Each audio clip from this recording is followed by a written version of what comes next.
এতে জ্বালাও, এই যে এই কাঁচের ওখানটাতেই জ্বালাও, ওখানটাতে জ্বালাও, নাহলে এই নিচটাতেও জ্বালাতে পারো। জ্বালাও।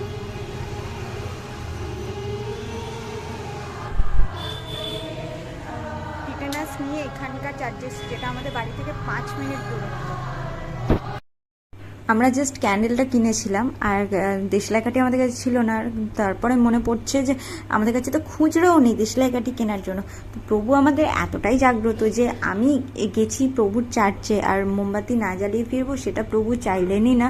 তাই জন্য একটা লোক সামনেই বসেছিল চার্চেরই, তো তিনি নিজে থেকেই দেখে মানে বুঝতে পেরেছে আমাদের ক্যান্ডেলের দরকার, মানে আগুনের দরকার। তিনি নিজে থেকেই নিজে হচ্ছে ওটা কি বলে অজয়ের হাতে, ওটা আমি কি দিলাম, লাইটার, উনি ওই লাইটারটা আমাদেরকে দিলেন।